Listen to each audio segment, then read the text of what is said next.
Good morning, everybody. Welcome to Sports Section Morning Show. TFTV here. Got my man JWill here with me. What you telling me, man? Man, good morning. It's a good Friday morning. Beautiful weather. And I'm looking forward to a good show. Facts. So, what we got on the agenda today? First up, we got Titans making another preseason signing. Hubbard. Chris Hubbard, he's a guard and a tackle. Do you know which side he plays on? Plays on the right side. So, what I've seen, he's got, five starts in the last 3 years or something like that? Six starts in the last 3 years. So, Titans fan, we probably need to temper our expectations a little bit for this one. I ain't gonna lie. He's not as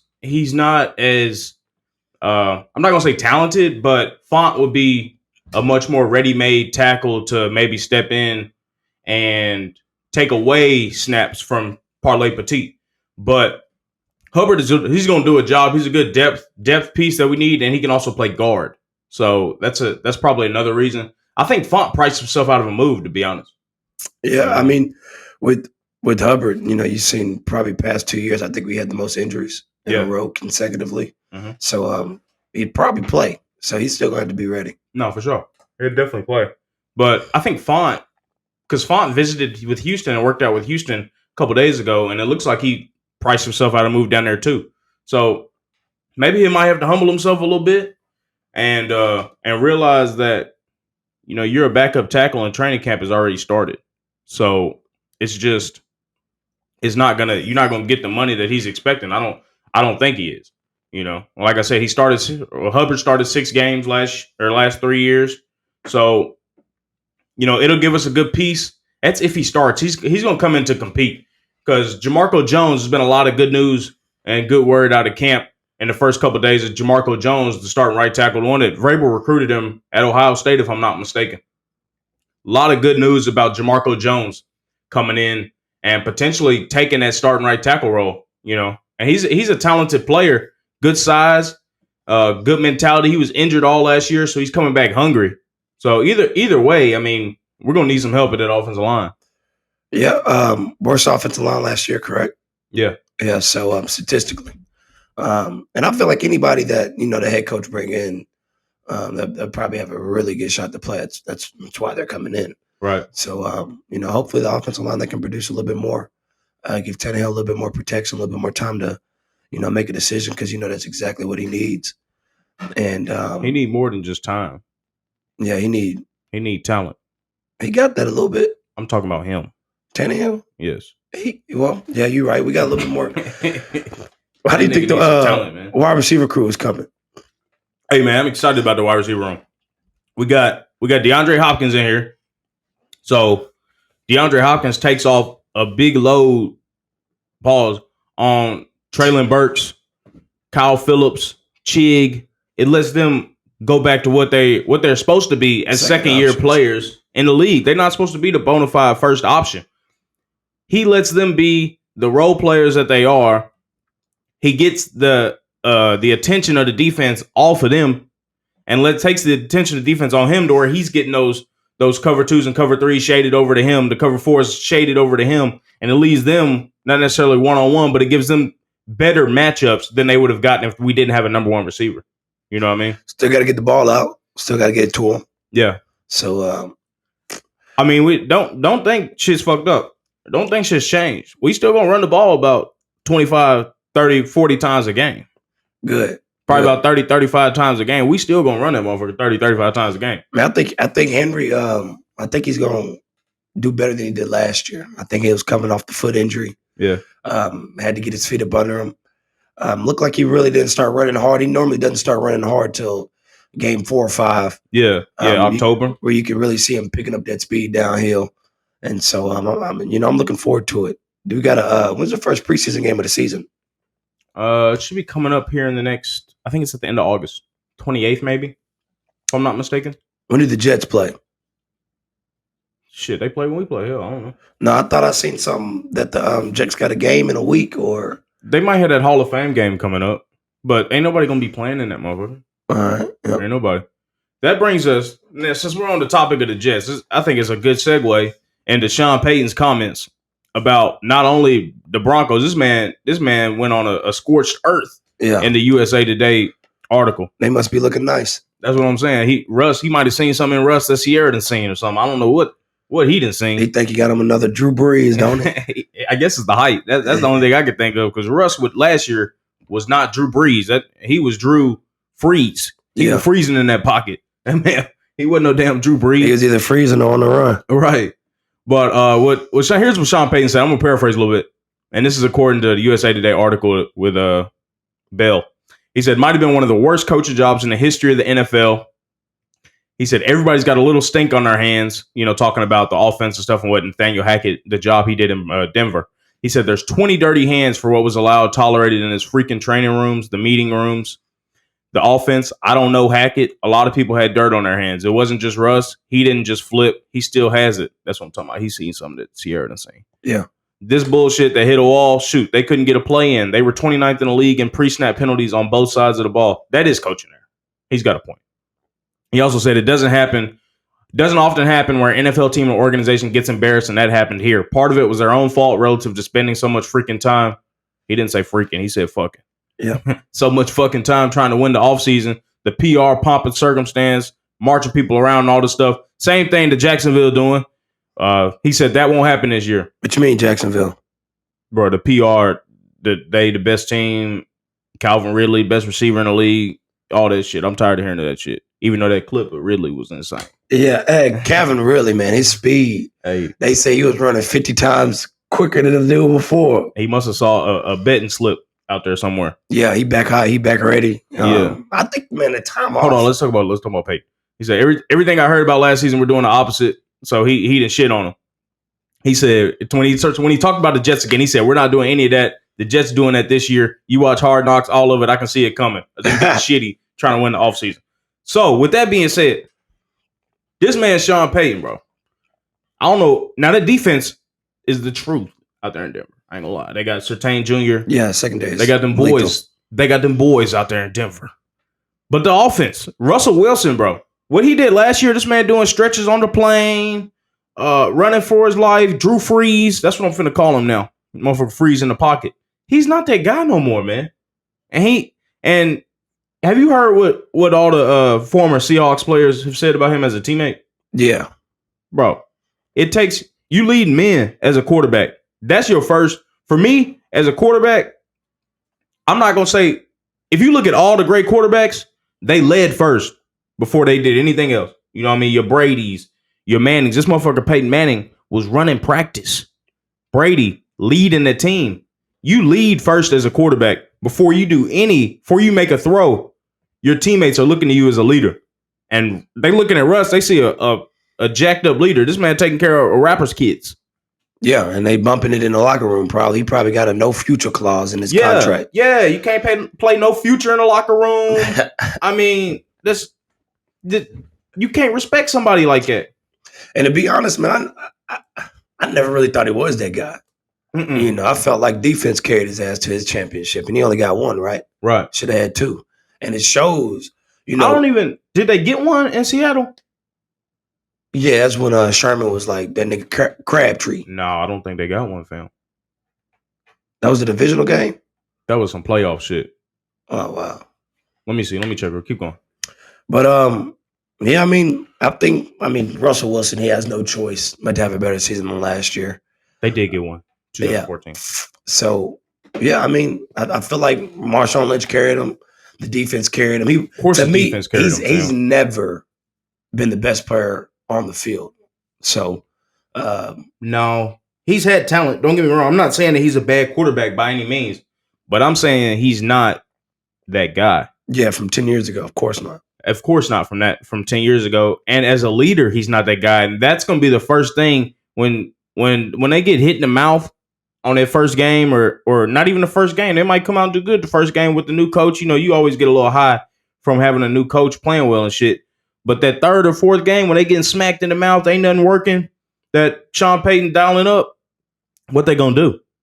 They're going to look to their quarterback and see this man. Can he make a play? Can he make a play? And he Drew Freeze back there. Yeah. You know? Happy feet. So, I mean, I think it'll be kind of the same expectations with the Broncos that they've had for the past, you know, post Manning. Yeah. So, you know, I don't think that you can expect too much out of Russell Wilson, but Sean Payton's talking about a lot of PR hype. He definitely did a lot of talking that brought a lot of attention. So it's smart though what he did. Like he backed his quarterback. Yeah, he backed his quarterback, shifted all the blame from Russell Wilson and that team on the previous coach. On the previous coach, not just the previous coach, but also on his own shoulders. Sean Payton put all the pressure on himself. That's what a leader is supposed to do. Russ should have been done that shit. Yeah. He sees that, for me, looking from afar, he sees that Russ ain't gonna do that shit. Russ ain't gonna be the leader. He gonna have to do it and be more outspoken as a head coach. He probably hasn't necessarily had to do that. He didn't have to do that in New Orleans. They had a core group. They had DeMarco Davis and them boys, Drew Brees, and Cameron Jordan. He didn't have to do that. But he sees with Russ ain't no bona fide leader. So he's got to go in the media, divert all the attention off Russ's terrible ass performance last year, put the pressure on his own shoulders, just so they can go out there and perform stress free. Is Hackett the head coach of the Jets now? No. Who the head coach of the Jets? Saleh. Robert Saleh. And they good. You heard what Saleh said in response to Sean Payton? What did he say? He said, like they said, if you ain't got no haters, you ain't popping. So keep hating. I said, man, they wildin'. He listening to sauce too much. They wildin'. He got sauce in his ear, man. They got Aaron Rodgers wearing chains. That's what I'm talking about, though. That's them off-season awards, bro. Yeah. That's what they winning right now. Them off-season awards, them NFL 100. Oh, we got the best quarterback. We got the best corner. Them preseason, them prediction Super Bowls. That's what they winning right now. I don't respect none of that shit. But I mean, the Jets, man, you gotta know, man, they're gonna be straight. They're gonna be fired. Man. I just don't. It's gonna be nice to watch them, compete. I've never, as long as I've been alive, in 24 years, I've never seen the Jets be good. Yeah. The most notable Jets quarterback that comes to my mind is Mark Sanchez. Oh, the butt fumble. And I think about the butt fumble every single time I think about the Jets. So right. I think it'd be a good job for them to, write away some bad history. Garrett Wilson, he's going to have another standout year. Yeah. Aaron Rodgers is going to give you what Aaron Rodgers always given you for the past 10, 15 years. Right. And, I'm looking forward to watching the Jets compete. I think they're going to be good, but I don't think they're going to be as good as people say. That defense is the truth, and I hate to say it. The offense is the truth, too. I know it'll probably bite me in the ass. Aaron Rodgers is getting he's aging a little bit. I couldn't tell about last year. No, last year was his worst year that he's had. But it's still. He's not moving as much. I don't think he's at the level that he was before. I don't think that's too far to say. You could ask any Packers fan. They say Aaron Rodgers is a little past it. So. I mean, that's given for anyone in their 10, 15 year for. He needs to be that guy for New York. He is. He's still a top 5 quarterback last year. Like I'd rather have Aaron Rodgers than 25 other quarterbacks in the league. I don't know. I would take Josh Allen. I'd take Jalen Hurts. I'd take Patrick Mahomes. That's 3. I'd take Justin Herbert. I don't know about Herbert, fam. Then Aaron Rodgers, top 5 quarterback then. Let me think. So we'll take about a division. You got in the NFC East, you got nobody except Hurts. I'll take Hurts over Rodgers. You got the NFC South. I ain't taking none of them boys. NFC West, you got Kyler, Geno, Stafford, and who's the other quarterback out there in the West? The Raiders, right? That's the AFC. The NFC, I don't know. They don't have anybody out there. So the AFC West, you got Mahomes that I take over him. Yep. I would not take Herbert over Rodgers. I can't respect Herbert enough. Why? At this point, he's got. If you put them on the same team, Rodgers is doing more with that. Of course. That's what I'm basing it off of. But so you got Mahomes, Hurts, Josh Allen. That's guaranteed. And off the top of my head, am I missing anybody? Chat Burrow. Yeah, Burrow. Thank you, chat. Burrow. And I'm taking Lamar over Aaron Rodgers, bro. I'm taking Lamar over Aaron Rodgers, bro. Thank you, chat, because I knew I was drawing a blank, fam. So that's 4 right there every day of the week. Like going to church. Yeah. Like that bacon, egg, and cheese biscuit going to church. That's 4 quarterbacks every day that's better than Rodgers. And that's not a slouch on Rodgers because them 4 motherfuckers are young dogs. as hell.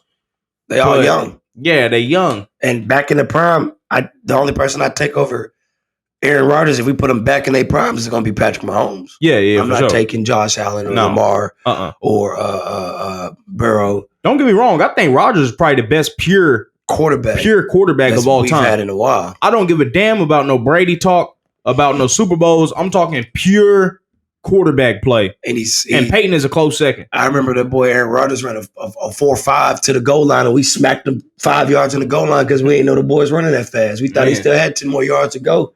He got up he got up in there quick. Man. You remember that? Where Aaron Rodgers was running, he scrambled for a touchdown. Who was he running from? He was playing the Titans, bro. He scrambled up the middle for a touchdown, and he was like 5 yards in the end zone. We still smacked him. I don't know. But let's stay on the football, man. We got these running backs, they definitely raising hell. Even the offensive linemen, they got this offensive tackle or guard out of Dallas who wants to get more money too. Martin. Who wants to get more money too, man. Yeah. So I really think it's ignorant. It shows ignorant on whose part? The CBA. Oh, the CBA can't be ignorant. It's niggas that negotiated it. And they didn't do a good job, do a good enough job. But they were nigging on the negotiations, and the season ain't even started yet. What they were nigging on? The running back pay. Kind of going off what Irsay said, Jim Irsay, the owner of the Colts. No, he's holding it to the CBA. That's their fault. They agreed to that crazy ass. That's shit. What I'm saying. It's ignorant on the CBA's behalf. Oh, you talking about that they just did a bad job negotiating? Yes. Yeah. Well, I've always said that I think the NFLPA is and this ain't no slight on anybody in the NFLPA, but the NFLPA is PA, probably. That's what I meant. Ignorant on the PA Players Association. The NFLPA is out of the big three sports, as in basketball, baseball, and football. There ain't no probably to it. The NFLPA is the worst players union out of them three. Them baseball players, them niggas are going on strike in a heartbeat. Yeah. They don't give a damn. Yeah, quickly. But and you see what happened. They went on strike in the 90s, created radical change in the MLB. They went on strike this past year. My fault, bro. Created radical change in the MLB. They don't play, bro, and they got guaranteed contracts to back that, plus some more stuff. The hell, they're getting rights for minor league players now out of their CBA. The MLB is, you know what I mean? Yeah. So it goes back to the strength of your players association, but it also goes back to the cards that they hold. The NFL Players Association really don't hold they've got the most. I'm not gonna say no weight, but they don't have any cards to bring to the table when they're negotiating for the CBA. Because one, they got 52 players on each. That's the main roster. But there's more players that they got to cover. If they went on strike, bro, it do some damage. It would, but they don't. I don't know if they have that. They don't have their players ready and equipped to do that. They did this past year. Yeah, what the running back should do every time they get the ball, they should just run backwards. Fuck it. That's silly. Let's talk. Irsay's comment though for the context. He said the NFL. This is a tweet that I couldn't see because the nigga got me blocked. For real? Yeah, bro. Irsay got me blocked. Jennifer Lopez got me blocked, and Aisha Curry. Irsay had me blocked for years, fam. He a pill head. NFL running back situation. We have negotiated a CBA that took years of effort and hard work and compromise in good faith by both sides. To say now that a Pacific player category wants another negotiation, talking about running backs, after the fact is inappropriate. Some agents are selling bad faith. He talking about his running back. His own running back agent, and he claimed that the fact he wasn't, bro. He should. So, but you know what's funny about that? What he conveniently didn't said say it after he reported until the nigga showed up at camp. Yeah, if I was him, I would looked at him all sideways. I would have left. Yeah, I said, "The hell are you talking about?" But they can't. It makes it much harder. They can't leave once they show up. It's like prison for a year. Once you come through them gates, you can't leave. That's crazy. Jonathan Taylor's agent, Maliki Kawa, he responded, quoted Irsay's tweet and said, "Bad faith is not paying your top offensive player," which is true. So there's some trouble in Indianapolis and right now. He also said somebody had tweeted, they comment on the situation. It's like, hopefully, the situation can be repaired. And then Maliki said, doubt it. Yeah. So, but here's the thing. I don't think Indy planned on signing him to no contract anyway. it's a really, really bad dilemma that these teams and players, these running backs are in. Because if you're Indianapolis, why would you pay them? Would you take them off their hands? No, not right now. For what? No, next year. Yeah, I'll take them. But I wouldn't pay them. Don't get me wrong. I'd only give them about $10 million a year, if that. I wouldn't even give him $10 million a year. The most I pay a running back a year is about $6-7 million. You had to get two of them. That's what the hell is that? You can draft them. You can draft one late. We just drafted one, Tajay Spears. We don't need Taylor. But the thing is, why would you, if you're Indianapolis, why would you pay him? They can franchise tag him after this year, so they got another year of him. And after this, he's already had a season-ending injury this year, so they damn sure not going to pay him on the back of that. Yep. But they'll do that and then tag him next year, and then after next year, they'll let him go because they didn't already put all the miles on him. Yeah. Chat says running backs wanted to get paid like Zeke did, and that didn't work out, so no one's trying to pay running backs now. Yeah, Zeke wasn't the only one to get paid, though. Le'Veon got paid. It goes back.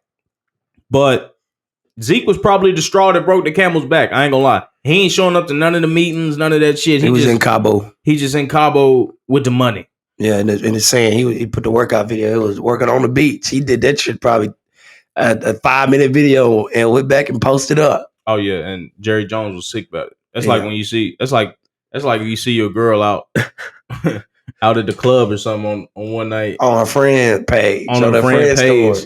On her friend page. And she ain't posting nothing all night. Yeah. That's what happened to Jerry Jones. He had to throw that money on him. He had to throw that paper on him.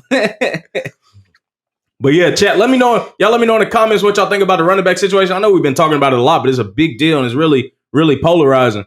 And Saquon Barkley also. That, I ain't gonna call him no fool. But that dude right there, you sit through the whole meeting. I don't know if he was awake during the meeting or not. Like, I know when you be on Zoom sometimes, I want to know, did Saquon have the camera on during the Zoom meeting? Was he there or was he just chilling, not listening during the meeting? You know how folks be on Zoom, not have the camera on. They doing whatever they want. Was Saquon active in the meeting? Because what he did just went against anything they could have said in that motherfucker. He got tagged. So he said he didn't want to play under the tag, right? He wasn't going to report. He was talking that hardball shit. Of course, he show up. A week later. 1 week later, signs a 1-year deal, $10.1 million, fully guaranteed, with up to 11 in incentives. Keep in mind, the cap is only $10 million. The franchise tag would have been $10 million. So he's only getting an extra $1 million, and that extra $1 million he's getting is in incentives. It's not even guaranteed. Do they give him a sign-us bonus on the franchise tag? Yeah, so no. If they get a franchise tag, they don't have no sign-up bonus. Yeah, so he got extra $2 million up front. No, that's part of the 11. Incentive. Yeah. That's not part of the incentive. That's part of the 9. The $11 million with incentives. $11 million. That's an extra counting million. The incentives. Yeah, exactly. So, but he got the signing bonus, which is part of the 9, basically. I guess. I don't know. He only got $1 million more, from what I understand. Oh, so the signing bonus is part of your check? They just pay you up front for your money. That ain't no bonus. He only got $1 million more than what he was supposed to get from the tag. That's the root cause of it. He got some of it up front, and he got some of it in that potentially in incentives. But the big problem is he didn't get a no tag clause. So he can still get tagged after this year. So why would you agree to a deal, still be able to get tagged again next year, just so you can get a couple $1 million up front and some incentives to get another $1 million? It's not worth it. He basically said, they argued and got back together. Yeah, but he basically saying, for $3 million, you can still have control of me like you want. Over all the shit the running backs was talking about, how they underpaid, Zeke just sold out for $3 million. Saquon, yeah. Or Saquon just sold out for $3 million. Thank you. That goes against everything that they've been talking about. Yeah, and it sets a new ceiling, and the ceiling looks like it's not increasing. It don't make sense, bro. So he can be mad all he want, but you gotta be smarter. You gotta be smarter. If somebody gotta, Le'Veon sat out, somebody gotta sit out. Somebody got to. Yeah, Le'Veon, that fucked him though. I mean, that's just because I think that's Le'Veon. It's all dependent on the back, man. Yeah. It's just like Calvin Ridley. We can talk about Calvin Ridley. Whenever you take a year off, come back popping. It's the NFL, bro. It's one of the, I'm not gonna say it's one of the easiest sports out of the sports, but it's not necessarily skill based as golf, fine baseball, basketball, where you have a rhythm and such. No, if somebody takes a year off in basketball, it takes him some time to get acclimated. Said he ain't taking a shot all summer last year. He had to get acclimated. What the nigga do the first couple weeks of the season? Get hurt. All right, then. That's what I'm saying. NFL, as long as your body stay acclimated, bro, you can come back just as popping as you was before, as long as you stay in good shape. That's why I don't think Le'Veon stayed in the best shape that he was supposed to. But take that year off, man. Put your money where your mouth is. A running back has to do it because right now they got Twitter fingers. They just talking. I don't want to hear that shit. Somebody hold out. Especially Saquon was in the best position to do it if his paper was right. I don't think it's right because he would have. I mean, that's. I mean, you got to think that. Yeah, you have to think that. Yeah, because when you work at a factory, they tell you save your money up for 3 months at least. Yeah, when they negotiating going on strike. Yeah, NFLPA need to tell they niggas save up for 3 years. Hey man, not 3 years, but if they held out. They would have him back by the mid-season because, ain't nobody finna come to the goddamn Giants game and Saquon ain't playing. Chat, that's a cop-out, bro. Talking about he's fine with his money. A lot of these motherfuckers are not fine with their money. They're taking care of families, their family, along with themselves. They got a lot of expenses. They got a lot of expenses. It's not guaranteed that they are straight, that they can go a year without getting no game check. Ain't no way. When I say straight with their money, I'm talking about where you can go a year without no game check and not miss on nothing. And if you do that means you're making some money elsewhere, and you don't even need to play no more if you can sit out a full year. If he been injured his whole year, man, it ain't like he making quarterback money. Nigga making a couple $1 million a year. Yeah, Chad said obviously you want more, but the motherfucker been injured half his career. 11 million is cool. The problem is, one of these running backs has to sacrifice themselves.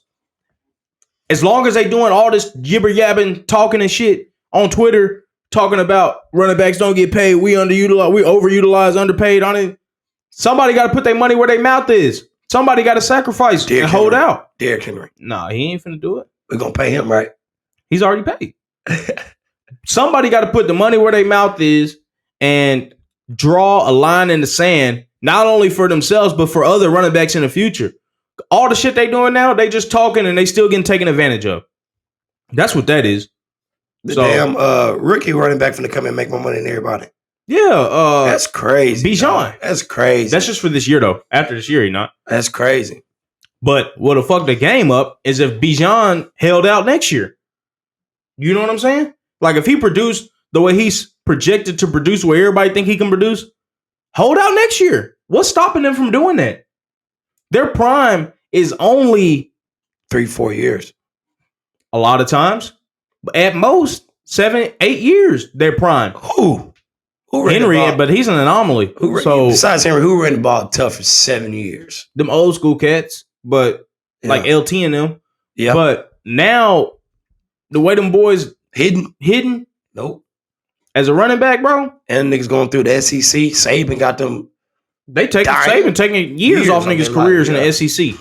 But they only got a good where they can, and when I say prime, I don't only mean prime on the field. I'm talking about prime where they can go to the market and get paid. Because running backs, and I seen this on Twitter, I think it was Andrew Brandt.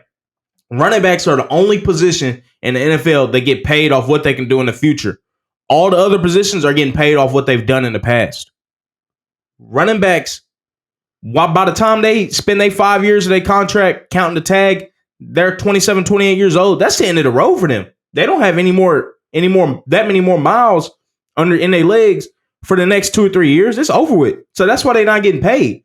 We need somebody like Jamar Gibbs or the cat from Atlanta, Bijan Robinson. Somebody got to hold out after that first year, man. Somebody got to change the game. And to think about it, man, if you're going to make as much money throughout a contract, you're going to, go year to year. Right. But the thing is, you can't fucking go year to year as no running back because you ain't got no the way CBA set up. But you ain't got no security. You fuck around and get hurt. That's the sacrifice I'm talking about that somebody got to take. Kirk Cousins is doing it as a quarterback, and he driving the APV up every year of the salary of quarterbacks just because he re-ing up after 1 year. that somebody has got to take that sacrifice. A running back has to take that sacrifice and either hold out after that first or second year, or if you didn't snap, were you 22, 23 years old, hold out, raise some hell. You're doing good for the rest of the running backs. Or a young running back that gets out of free agency like Dalvin Cook or something. I can't say Dalvin Cook because he's been injured, bro. And then also he got some other shit going on. He's going to be suspended for the first 8 games of the year. Yeah, I don't know about that. But 6 at least. He done tried to pay the woman off and some more shit. Yeah, he's got some shit going on. But one of these running backs that gets out of their contract young, what you saying exactly to, chat? One of these running backs that gets out the contract young, go on that run of 3 or 4 years of 1 year deals. I know it's easy to take that long-term deal and you looking after your family and your family's family and whatnot. I probably wouldn't do that shit though. But it's extremely, I'm not saying it's selfish, but it's going to take somebody that's selfless to really fix it for these running backs. Or that don't care about themselves. Yeah, that's what selfish. Yeah, I wouldn't selfless. Do that shit. Yeah, I wouldn't do that. Because, bro, one concussion, AC, it's so easy getting hurt as a running back.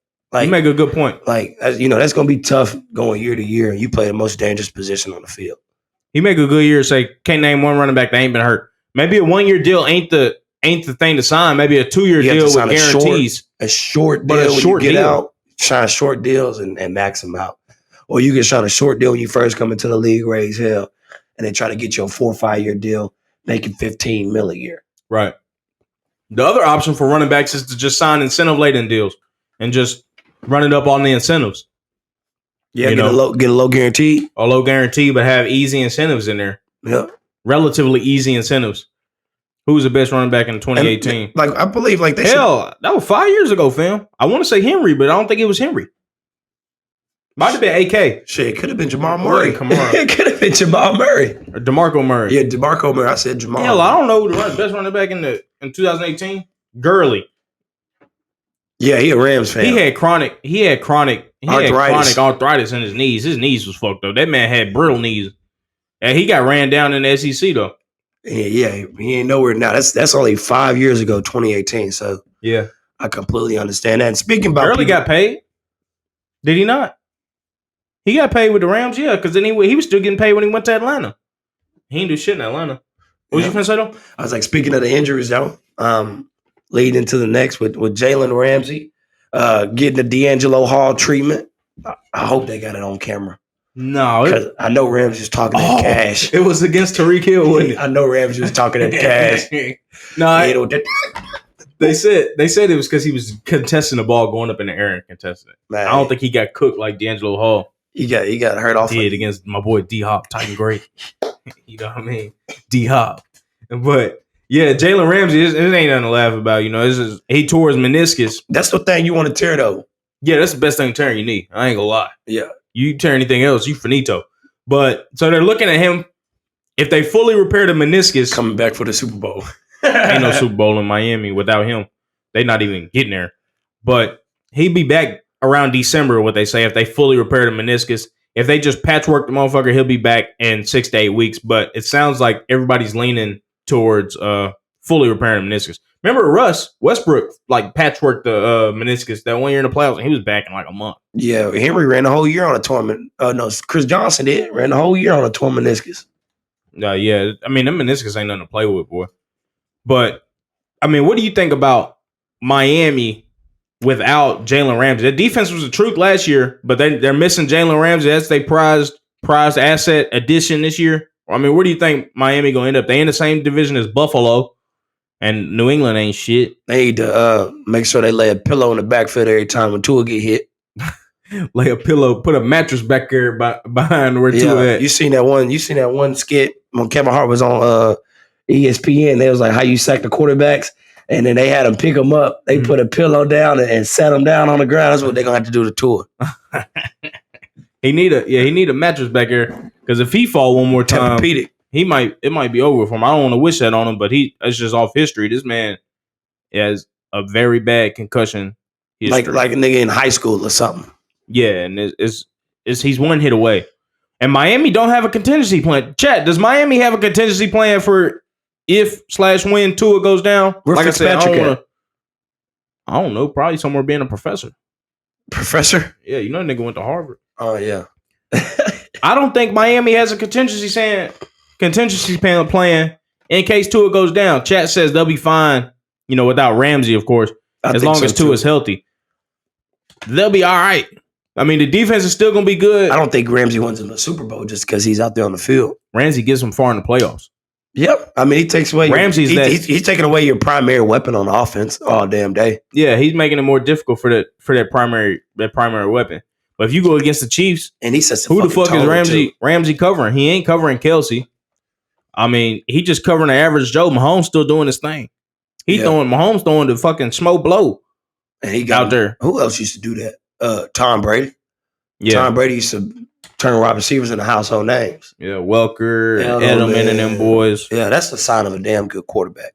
We can go out there with shit and make some chicken scratch with it, and you can still win Super Bowls. Hell, without spending all that damn money. All the money, Mahomes ain't taking no pay cuts though.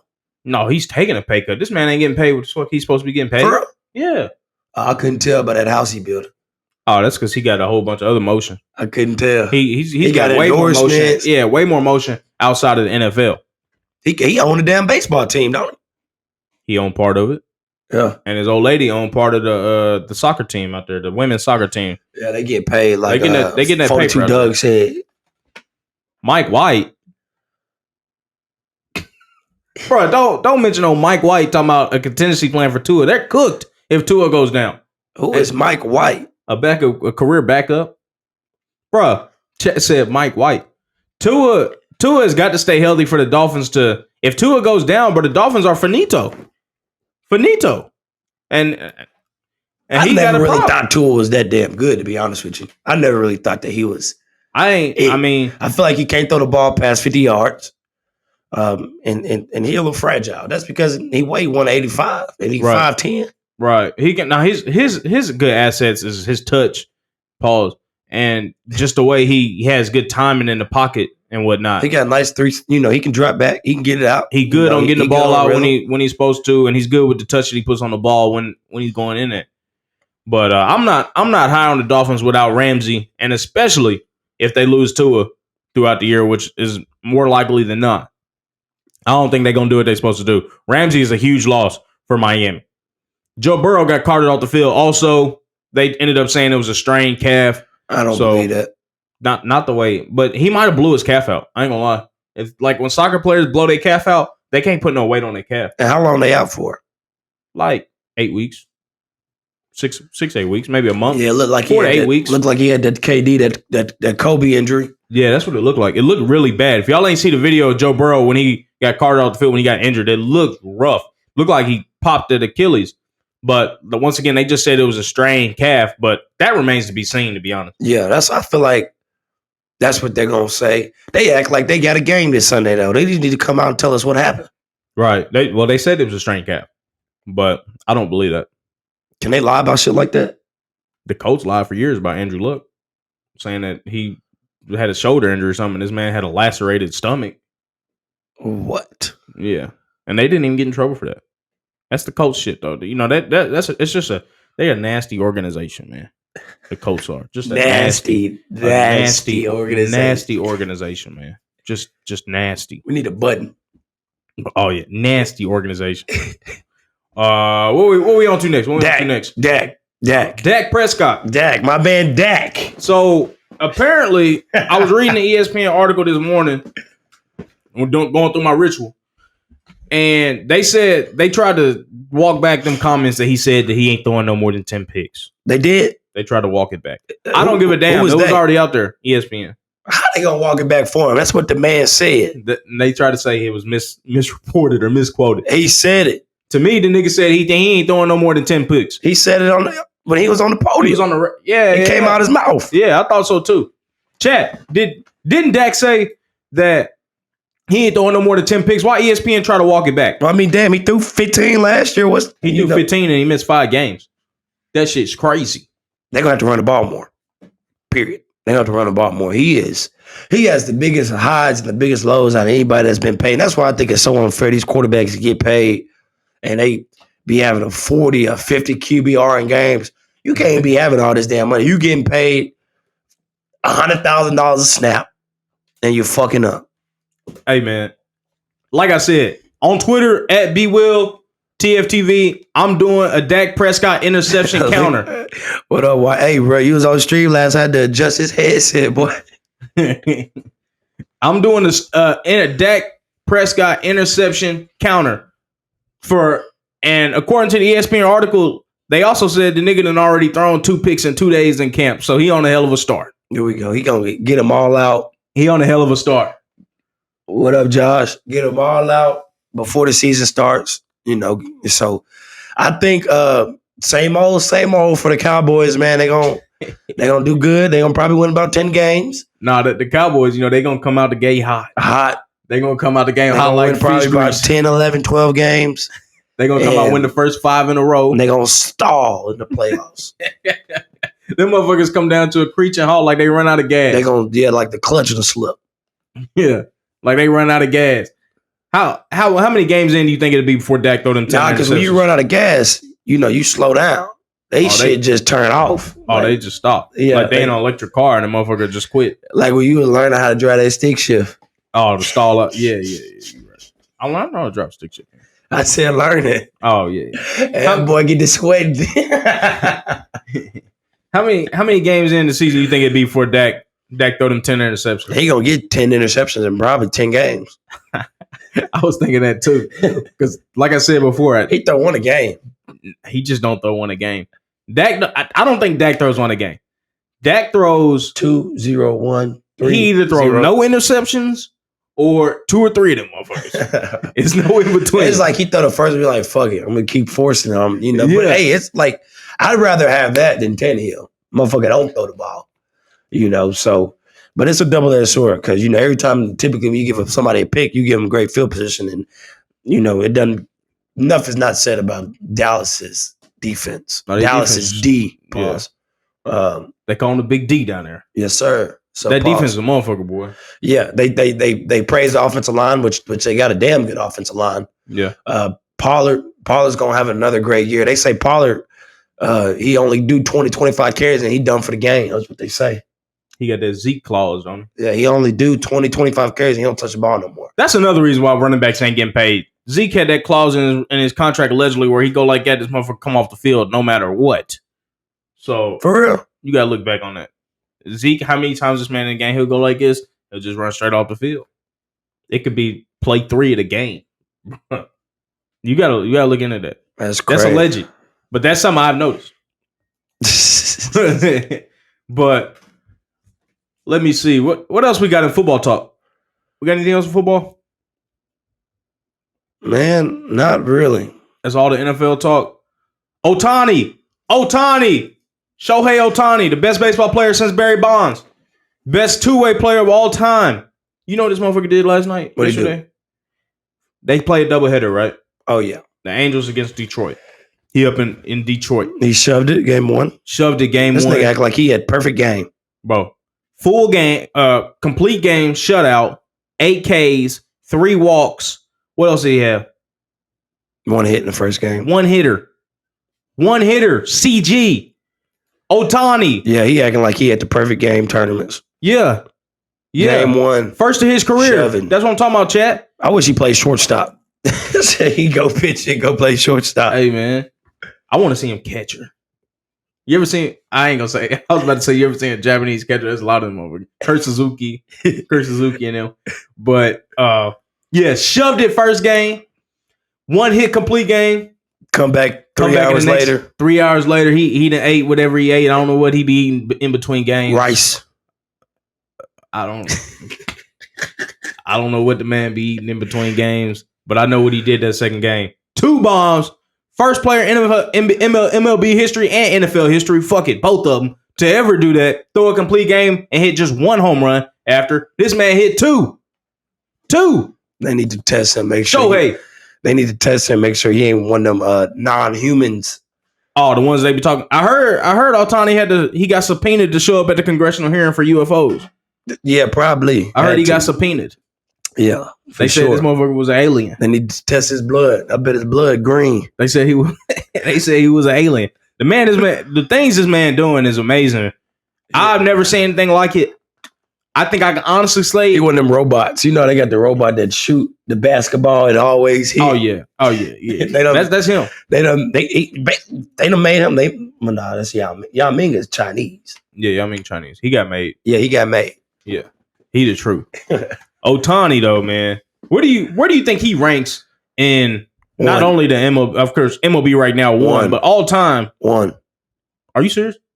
So here's the thing. Yes, bro. It's like he playing at Stokes and he playing in the fucking MLB. That is crazy. He doing the shit I was doing when I was 10 years old. You was not doing that, bro. Yeah, I was at Stokes, bro. I was the truth. You was not doing what this man Ohtani doing right now. Yeah, they was inside. You and Trail killed me with y'all revisionist. They was inside the park home runs, but you and Trail killed me with y'all revisionist remembrances of y'all playing career. Why y'all do this shit? I was still going crazy. I'm just trying to put it in perspective. What he's doing is like little league shit. It's like 13U travel ball shit. Yeah, for sure. It is crazy. He's playing on a little league field while the rest of them, he's throwing from 46 feet. And the rest of them cats throwing from 60. But it's just crazy how you can be so good at two things in one of the hardest sports in the world. Yeah, for sure. It's phenomenal. Like, America need to make an Ohtani day. The Angels fans got an Ohtani day. I get a damn text on group chat every 6th day of the week. Ohtani day with a gift. Yeah, it's baseball is America's pastime. We need an Ohtani day. Like when Ohtani retires, what number does he wear? The number he got on now. What is it? Hell, I don't know. I just see 38. How many home runs nigga got? I don't know. They need to retire Ohtani number. Is he number 18? I don't know. He got some fuck ass number though. I don't know. This is what he said though. Because he was not traded. Yeah, by the Angels. I think that was honestly a smart play by them. You think it was smart? Because I think they can re-sign him if they give him that Saudi money, give him $1 billion. They're gonna have to give him more than that. $1 billion? They're gonna have to give that nigga half the team ownership. 17. That's right, chat. They can just give him $1 billion. Give him $500 million for 5 years. Yeah, shit. Give him $500 million for 5 years. He said from the beginning, my plan was to finish the season with the Angels, so of course he didn't want to be traded. And as a superstar player, I really wouldn't want to be traded either in the middle of the season, unless I'm going to a contender team to compete. A team that you would think about signing with. Yes. Yeah. Well, not necessarily. What up, AC? I'd probably be looking for a ring, maybe. But either or, if I'm going to say, the Braves or some other cold ass team right now, I wouldn't mind doing that, and then just getting my bag elsewhere. Right. But I'm definitely not going to be going from some shit and traded to some more shit. I don't think a team that's in shit is trading for Ohtani though. That's true. The thing. But if he were to go to another team, they would have, and this is what my homeboy said a couple shows ago. It'd be like a rental. It's a rental, not only a rental, but they've got a little time period where they can start some negotiations before any other team can. Yeah. So you're not only trading for his talent on the field, not to mention how many jerseys you're going to sell in 3 months. Hey, man. That shit's going to become like crack. And your shit going to be packed. You got to add some more seats. Right. The Ohtani section. Right. So elaborate on why you think it's not a bad idea for them not to trade him, because I think they should have cashed in on him, the Angels, especially with the state of their team. He's from Japan, bro. He going from Japan to L.A. Ain't shit like L.A. Man, L.A. is a hell of a city, especially when you ain't got to be around the average motherfucker. Right. You in the upper echelon. Everybody rich probably got a house in L.A. Yeah. So he done made a home in L.A. It don't rain in L.A. at all. It's beautiful weather. Right. The only fucked up thing is them taxes. But he can find a way around that. He probably sending that money back. It's his mama money. Yeah, he's sending it to his mom. Like that, he ain't getting paid none. Like that soccer player that got divorced, and then he got alimony. Who you talking about? Some soccer player. He all his checks was in his mama's name. Oh, you talking about when the charge came against him? That's Hakimi from PSG. All the shit was in his mama's name. He said he got charged. Yeah, I thought his wife divorced him. Or they got a divorce or something. It was a little bit of both, I think. Well, that's smart, man. That's that's what they do. Overseas here in America, we want it all in our name for some reason. But I see this huge quote from Ohtani. My main question is, how do we know this is what he's really saying? Mm-hmm. Like, I just don't think Japanese can translate this easy. to English. To the MLB? To English. Oh, this quote about Ohtani don't speak English. Oh. So I want to know, this don't sound like what he was saying, man. Because, languages, they You talking about how he wanted to stay in L.A.? I'm just saying the whole quote. About being traded? The whole quote, he talking about over the hump. They don't say that shit over there. That's a translator. That's what I'm saying. I want to know if that's really. That's an actual quote. Okay. Because, he sounds like he probably ain't going to stay.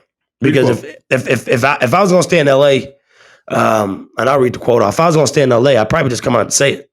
Right. But he said, we've been sellers the last 5 years. I'm not too sure what he means by sellers. It means a trade deadline. They've been trading away people, not doing what they're supposed to do. This is new to me. I just wanted to get to know the new guys and welcome them in and compete all together.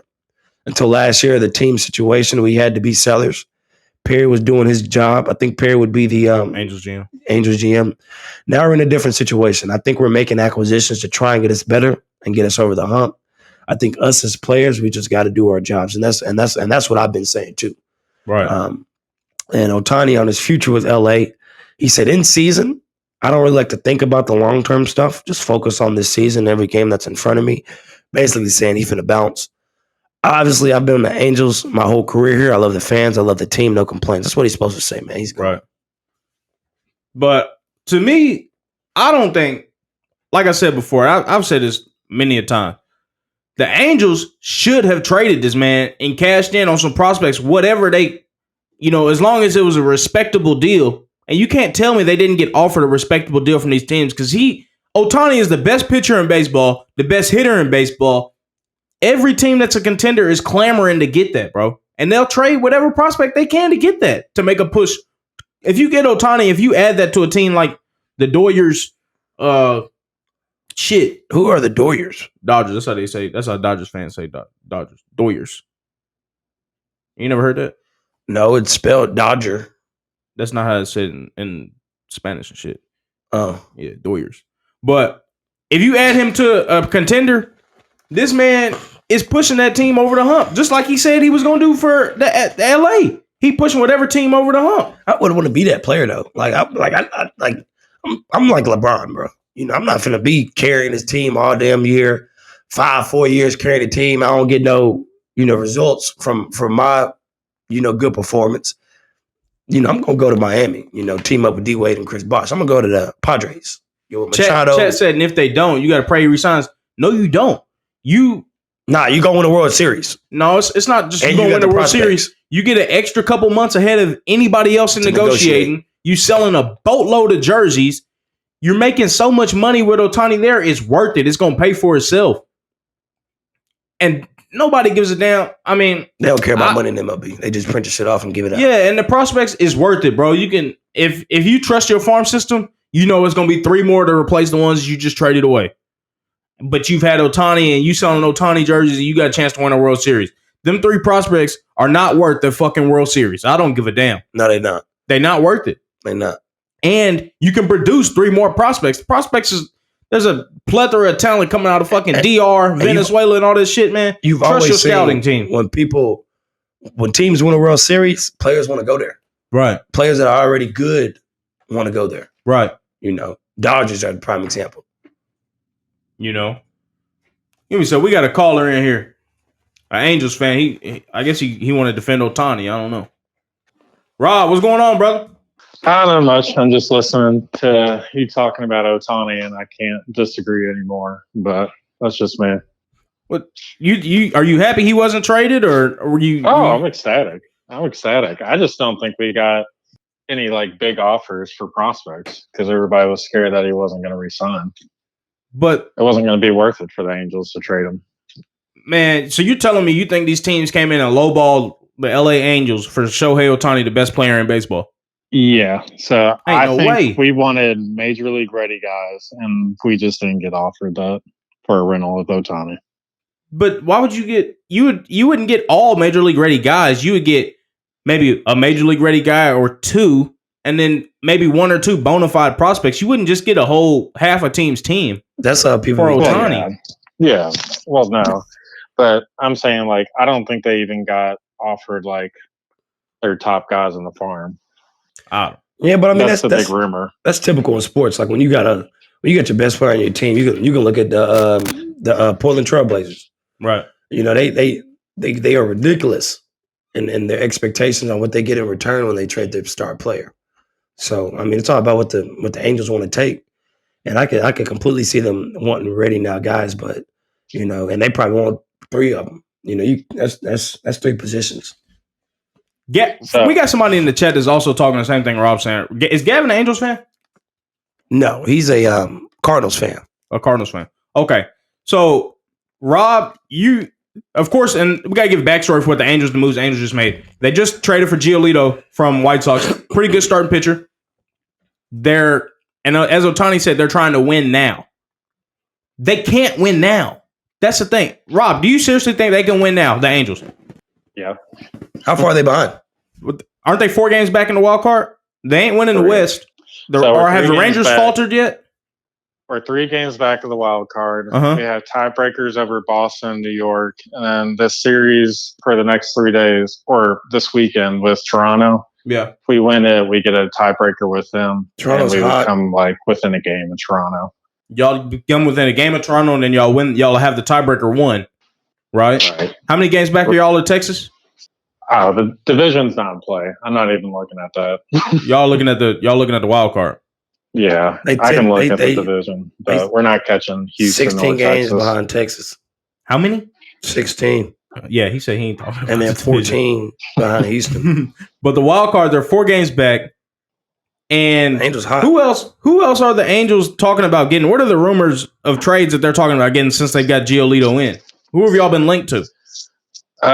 So we're linked to a third baseman for the Nationals. I'm blanking on his name, but that basically seems like Rendon's not going to come back for the rest of the year, and then we're going to start Rendon, him. man? That man made of glass. I hate him. I want him DFA'd, or really, I wish he was going to retire. That way, we save the money. If he had any respect for the organization, he would do that. Nah, I know, but no. So I think they made the right choice of the Angels because one, our farm system before the trade with Giolito was ranked like 26th or 27th. Yep. In all of MLB.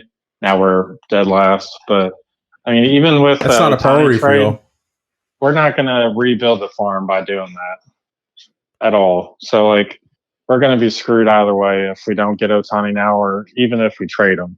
So your point with go ahead. Our best shot is to keep him on, try to make a playoff push, and try to convince him to re-sign with Giolito. How much you got to give him? Giolito's from SoCal. How much do you got to give Ohtani to re-sign him? I have no clue. Have you started to GoFundMe yet? Million. Hey, I'll start one right now. How many years for $600 million? 10? Hell no, they're gonna be 10. 20? Might be 8. 25. All right. So just admit, Brennan, you want Ohtani elsewhere. You're like everybody else. I want to see the man have a chance to win. That's what I want to see. It ain't got nothing to do against the Angels. I promise you. I just want to see the man in the playoffs. And I have not seen him in the playoffs yet. So no one talked about trade rumors with Ohtani within the Angels organization or Ohtani or his agent. And the national media just sprung it out of thin air. It was like, yep, they're going to trade him and everything like that before the Angels ever said anything. It was a fabricated story is what you're saying? Fake news. They just want him out. Why do you think the national media has a vendetta or the MLB could possibly want Ohtani or Trout out of LA? Do you think it's because they haven't been in the playoffs in the last 10 years? Yep. Okay, then. That's why they want him out of LA. I want to be able to watch Shohei Ohtani in October. I don't want to have to go a whole month of not being able to watch Ohtani because his team can't make it to the playoffs with 2 of the best players of all time. That's terrible. That's why. It is terrible. So Trout gets hurt every year for at least a month or 2. He does get hurt every year. Problem. That third baseman is Candelario, too, by the way. That's what Chad said. That third baseman. How much are the tickets, man, out there at you been to an Angels game yet? He went to a couple this year. Yeah, I went to St. Louis and then I went to the whole Texas series. You went to the whole Texas series? Actually, I take that back. I went 3 out of the 4 in LA. games whenever. No, not in LA, in Texas. So, what did they do while you was down there? Did you coach them up? Oh yeah. Was you Ohtani's translator? No, they won 2 out of the 3 that I went to in Texas. So maybe you should quit your job and follow them around for this playoff push. They need you. They damn sure can't do it on their own. But yeah, so we'll see if it's worth it. I just don't think they were going to get any trade prospects that they really wanted. I'm glad you said wanted, because I'm sure they were offered plenty trade prospects or plenty prospects that they wanted. They just wanted something completely unrealistic and half a team. Yeah. Right. Yeah, they want the top guys more than likely. I mean, if you're the Angels, that's a fuck off price that they named anyway. Yeah, it's like I'm not really willing to sell it. Yeah. Yeah, I mean, I don't think Artie wanted to sell Ohtani anyways. The Angels owner, just because if he retains Ohtani and signs him, then he's going to sell and make a lot of money. Yeah, that's what he's praying for. That's why he didn't sell this past year, just because it wasn't guaranteed that he would have Ohtani for the future. So he didn't get offered what he wanted, more than likely. How long has he been trying to sell the Angels? Or rumored to be trying to sell the Angels? I don't know about rumored, but he was supposed to sell this offseason. But whenever he didn't get the offers, he didn't want to. Then he just pulled back. Wow. So Ohtani staying for him could be like $1 billion difference in valuation, I would think. I have no clue, but I think if I'm thinking right, the Angels with Ohtani versus without Ohtani, I mean, you're talking like and it depends if Ohtani signs like a 10-year deal.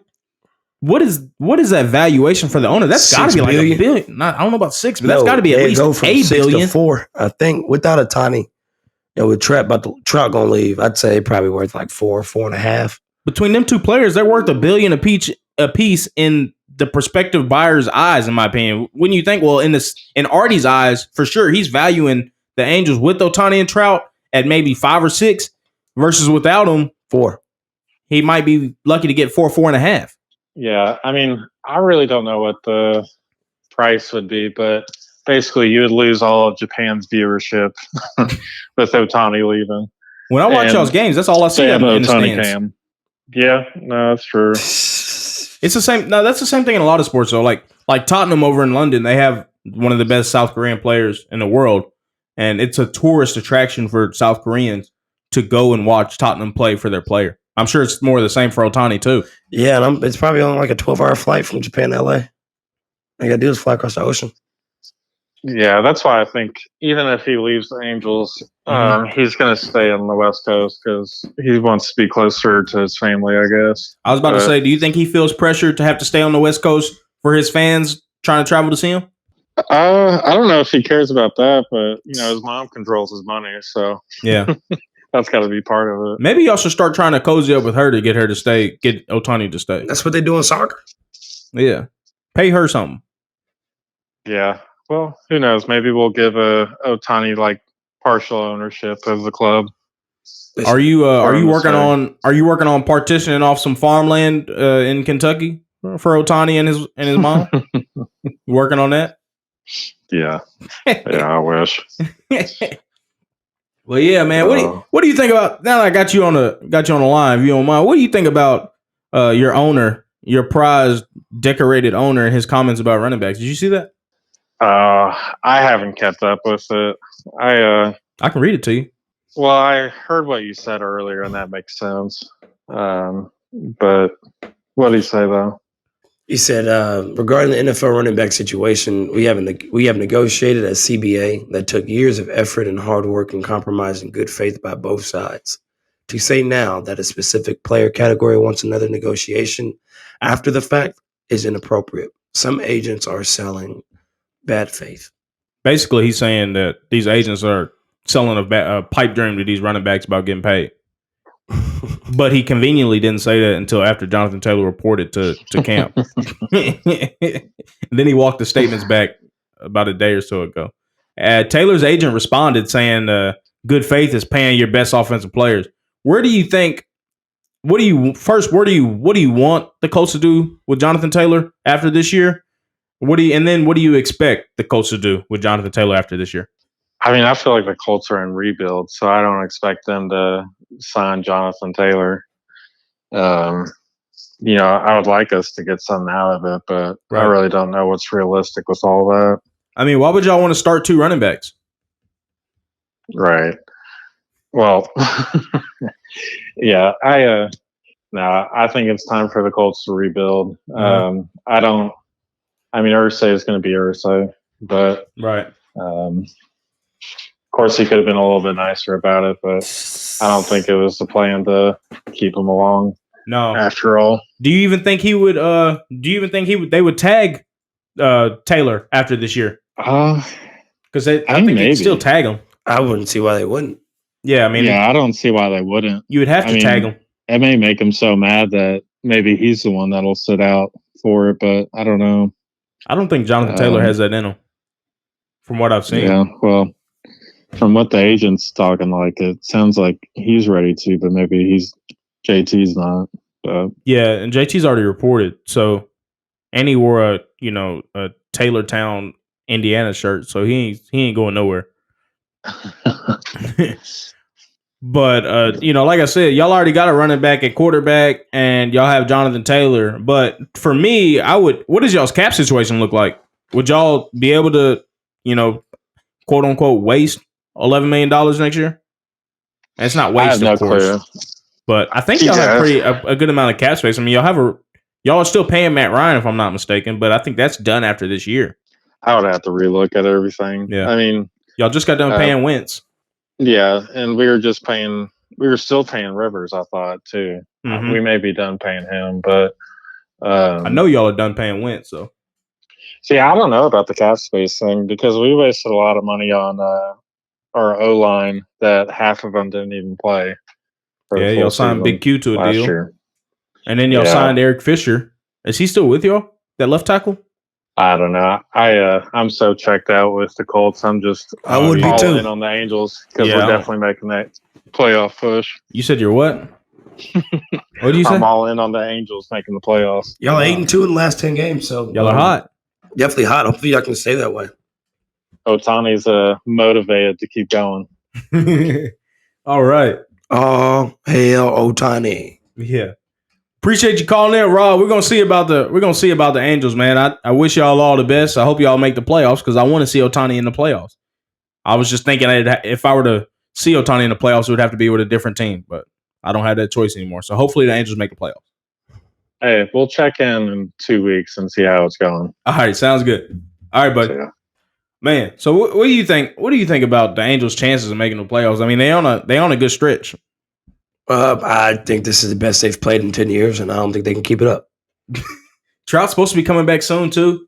Trout will be back in a couple weeks, I'm not mistaken. Yeah, I just don't think they can keep this. Or he might be out for another month or so. This momentum up. I really don't at all. I really wish Ohtani go to the Boston now. That ain't happening. Give me an Ohtani shirt, Red Sox. That ain't happening. You're going to have to get a custom jersey. You know how many home runs, bro? He'll have Fenway Park. He'd have a lot. But to get an Ohtani Red Sox jersey, you have to get a custom one. Because that shit ain't happening. That shit ain't happening. What else we got on the agenda, man? We got anything else? Yeah, man. We got Errol Spence. Errol Spence. Big fight coming up. TFTV is doing a live watch-along of the Errol Spence versus Terence Crawford fight tomorrow night. Of course, this is being recorded on Friday for those that are listening. And those that are watching will be out the day of the fight. But TFTV Sports will be doing a live watch-along of the Errol Spence and Terence Crawford fight at 7:30 or 7 o'clock. One of the two. On Twitch and YouTube. Let me know what you think about this fight. What are you thinking? 8 or 9. No, it's 7. The main card ain't going to start till 9. It started at 7 p.m.? Yeah. Okay. Man, I got Errol Spence. Terence. Spence. Yeah, I got Spence. Terence Crawford, he's a dog. Terence Crawford's been number 1 pound for pound king really past 10 years. He's ran through everybody that they put in front of him. Right. His past 2 fights, 3 fights, been a little iffy. He He's always been sort of a late starter. Always been a late starter. He likes to calculate. Likes to get his opponent's timing down. Yeah. See what they like to do. What punches they frequent, and then he just blitzes with a 2-3 combo, or he'll counter. Start hitting them with the counters in the mid fight. But Errol Spence is a fucking dog. Errol Spence, he is gonna march forward. He ain't scared. A lot of people Terence Crawford fight, they scared. Errol Spence has a hell of a trainer with James, and he has a hell of a team down there, hell of a camp, and Bud does too. But I just. I'm gonna go with Errol Spence, man. I'm just feeling Errol Spence. I feel like he's gonna be the undisputed welterweight champion of the world. He's gonna move up, and then they might have an in-house fight with Charlo. But whoever wins this fight is gonna see Canelo next. That'd be a hell of a fight there. Whoever wins this fight is gonna see Canelo. What do you think about the pre-fight shenanigans and the press conference that they just had, where Bud was getting a little emotional, wasn't he? Yeah, I mean, is Bud normally like that in the pre-match? Man, this nigga Bud done swung on niggas in the press conference, done damn near fucked the money up and some more shit. Also, he was calculated then with the last one. Nah, I mean, yeah, he didn't really do nothing crazy. Nah, but that shit's for real. That ain't no joke. Like that shit, like niggas ain't. I thought they was good. I thought they was buddies. They are, but they finna go in there and dog each other out. Niggas ain't 8 in weeks. They hungry. They ain't had no pussy. So I mean, I'd be like that too. Yeah, I would too if I'm hungry. Hungry, both things. Yeah. Okay. If I've been fasting both, yeah, I would be mad too. Yeah. Anybody say something slick, it's on. What is it? You got a prediction for the fight beyond just Spence winning? I want to say, man, I think it's going to shock the world, man. I think Errol Spence, he's going to do his damn thing. I think he's going to catch Bud. He's going to put the pressure on him early. He's going to break him down early. Uh-huh. I can see Bud winning the first 4 rounds, honestly, because Terence Crawford starts late. It's going to be similar to TFTV versus Lomachenko, I feel like, type of fighting style. Right. You don't know what injuries each camp might have had. Typically you always going to go into a fight injured. Yeah. But I think Errol Spence going to knock him out in under 10 rounds. Can we get a round? 9. I think, for me personally, for mine, I think Bud are going to win on points. That's what I think. Yeah. But I think starting out in the first couple rounds, they're going to be real tactful. They're going to be filling each other out. Spence might try and come in heavy, but Bud will be a little more defensive them first couple rounds. Then I think he'll just work his ass them mid rounds and then take that shit on to the finish line and probably the 12. He'll probably, with being more tactful, Bud will probably win 3 out of the first 4, I'd say. Spence? No, Bud. Spence might get a couple in the mid rounds, and I think Bud will just outlast him in them last on the stretch to win on points. Yeah, man. Terence Crawford, he starts really slow. Mm-hmm. He's always started slow. Yeah. So and Errol Spence does not start slow. Right. He's a high guard. I'm coming forward. I'm stepping. He's gonna try to walk Terence Crawford down. Can that lend him to getting caught though by Crawford? Of course, it's not. I don't see this going to decision. I see. Does Crawford have the power to end it? Fuck yeah. Even with his age, he got 10 straight knockouts. Yeah. Fuck yeah. Power. If I got to give the power, man, I'm gonna give it to Errol Spence. Errol Spence is the bigger fighter. Right. Errol Spence. This is gonna probably be his last fight at 147 because he's kind of outgrown that weight class. Errol Spence is huge. Yeah, and you'll see the difference. He looked big in the pictures. You'll see the difference when they step into the ring. Earl Spence is huge. Bud is not even really a big guy anyway. He seemed like he's naturally 147, whereas Spence is naturally 68. Fucking 180, 170. Yeah. He gonna look like GSP in that motherfucker. But man, when I tell you, man, Terence Crawford, man, he's a phenomenal fighter.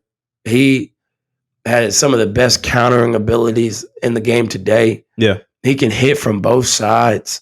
You know, he can come southpaw. He can come orthodox. Mm-hmm. He's going to stay southpaw majority of this fight. Yeah. He ain't going to go orthodox against Errol Spence. Mm-hmm.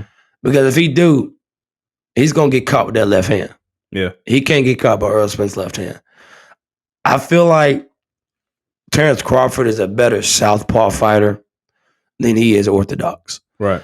And because he can leverage that jab when he's southpaw. He's got that cold jab. Step up on the outside, overstep, and I think that's going to be Terence Crawford's pathway to success. You know, I guarantee Errol Spence going to come in and work the body heavy. Right. He's going to work the body. And, you know, Terence Crawford, they just both going to have to be ready, man. It's going to be a hell of a fight. And I've kind of noticed, man, throughout the hype, you know, they kind of made this fight 3 months ago. It really wasn't that hype. They didn't have a whole lot of hype built up behind it, how they did Tank and Ron Garcia. That shit was boiling for the whole entire, I think they mini done a better job on it. But, the thing is, man, this week, shit's been hot. Everyone is waiting. Everybody talking about it. The week of the fight is always the best time, man. And I cannot wait. The only thing I wish is I was actually out there in Las Vegas in person. But you know, I'm gonna say Errol Spence is gonna pull this one out. We also got some other good fights. Yeah, talk on the other fights too. You're the expert. We got some UFC fights, man. We got Dustin Poirier going off against Justin Gaethje. Poirier should win this, huh?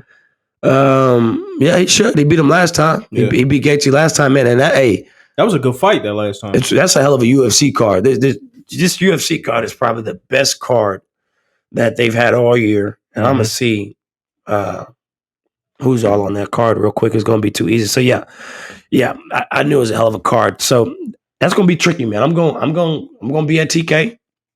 I'm gonna be watching the fight. I can't be, bro. I gotta be here. Yeah, fuck TK. So then I'm gonna have to have the damn UFC shit on my phone. Yeah, on watching it legally.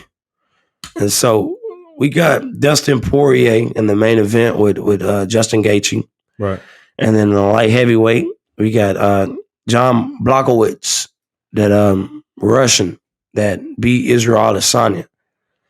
Light heavyweight. He has a co-main event fight with none other than Alex Pereira. I think Pereira's gonna beat the fuck out of him. You think so? Yeah. Way too many weapons on the feet. You know, the power probably ain't gonna translate like that. Right. Because you're jumping 10, 15 pounds. Yeah. But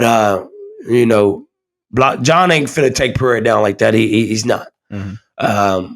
Because I don't think that's not even his forte. Right. But he ain't no way, and he's probably gonna have to. He might have to push him up against the cage, do a lot of clinch work, get him tired. But if he just stands in the middle of the ring with Alex Pereira, it's gonna be a long night for him. Maybe not a long night, actually, to be honest. It might be short. It might be a short night. After that, we got a welterweight bout between Michael Pereira with no relation. How many Pereiras on the damn card? It's a lot. I'm not just saying the UFC. It's a lot. It's a lot of, it's more. What are they all Brazilian? Yeah. It's more. That's a big Portuguese name. Pereira is. It's more, different ethnicities in the UFC than American. No, I don't doubt that. In the UFC. So then you got Stephen Wonderboy Thomas, hell of a karate stance, hell of a karate fighter. I'm gonna say Stephen Thomas is Wonderboy is gonna probably pull this one out against Michael Pereira, and he's gonna be looking for a championship fight, right. Definitely in that welterweight division against what's that boy's name? Leon Edwards. Yeah. And then we got Tony Ferguson coming back out. Damn, that's tough.